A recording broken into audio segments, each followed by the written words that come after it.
All right, ladies and gentlemen, in this video, we're going to see how to multiply using the area model. So I'm going to start off showing you how to multiply a decimal times a whole number with the area model. So first thing we're going to do is we're going to create our area model box. Sorry, that's a little messy. Okay, so we're going to create our area model diagram. I'm not going to draw the hundreds and the thousands out. It's not, for me, it's not the easiest way. There are some models through Khan Academy if you want to see that, but I'm not going to. I'm going to go ahead and just do the area model with, the area model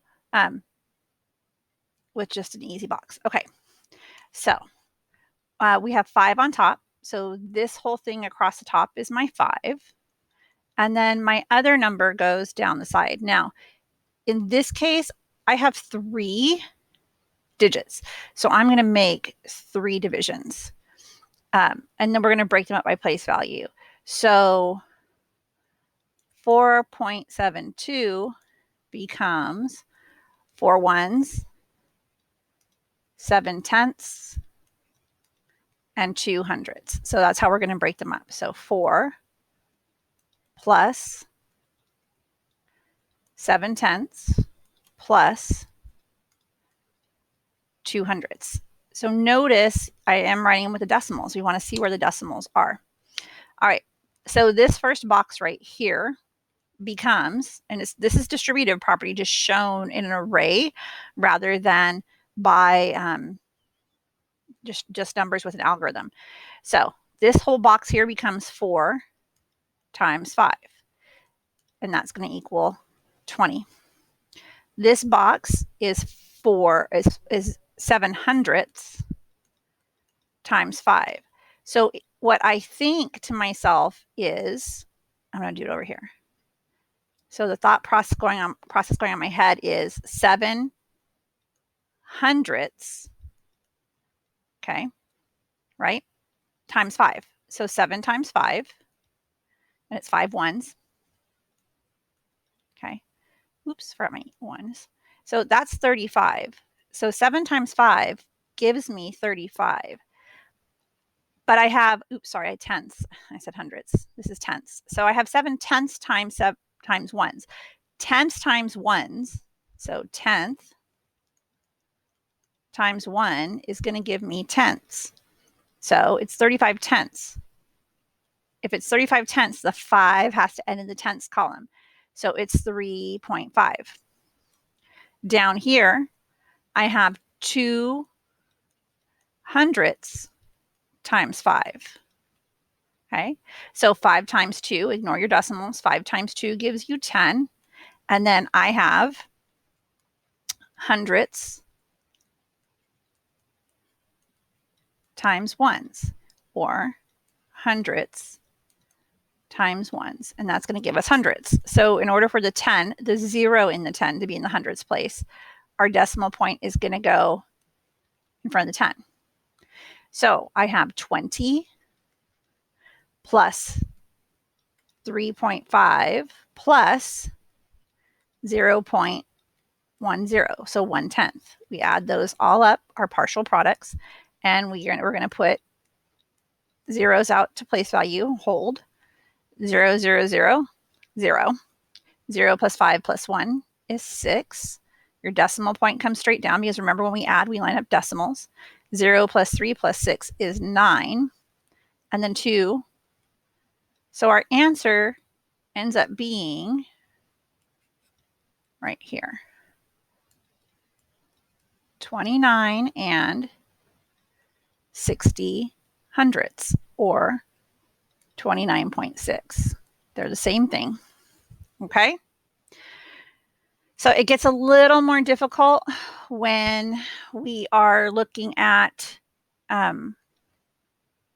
multiplying decimal times decimal. It's not terribly difficult, but it does get a little bit more difficult. I mean, let's make this a little bigger. So, well, let's not, because I have to draw it out and it can become a problem. Okay. So again, we need our box. And in this case, I have 2 digits and 2 digits. So if I ignore the decimals and just count digits, I have 2 and 2. So here I have 1 and 3/10. And here I have 1 and 8/10. Let's put the 8 across top. And then 1 and 3/10. So this box are these two multiplied together. 1 times 1. 1 times 1 is 1. So if we go straight across here, I have 1 times 8/10. What's 1 times 8/10? 1 times 8 is 8, and then tenths times ones gives you tenths. Down here, I have 1 times 3/10. So I have 3/10, because I like to write that number first, times 1, and 3/10 times 1. 3 times 1 is 3, and tenths times 1 is tenths. In this box, I have tenths times tenths.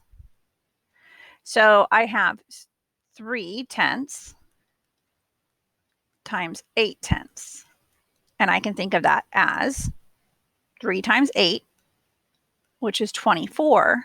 But then I have the 10th times the 10th. So I have a 10th times a 10th, which gives you a 100th.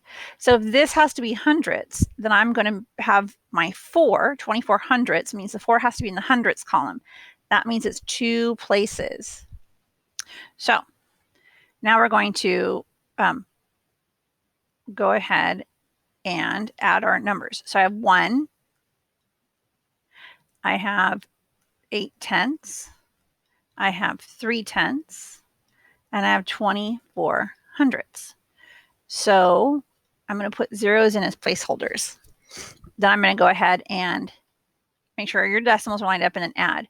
So zeros plus 4, 8 plus 3 is 11, and 2 makes 13, and you carry your 1, and you end up with 2.34. 2 and 34 hundredths is your answer. Now, if you didn't like to do area models this way, there's another way to do it.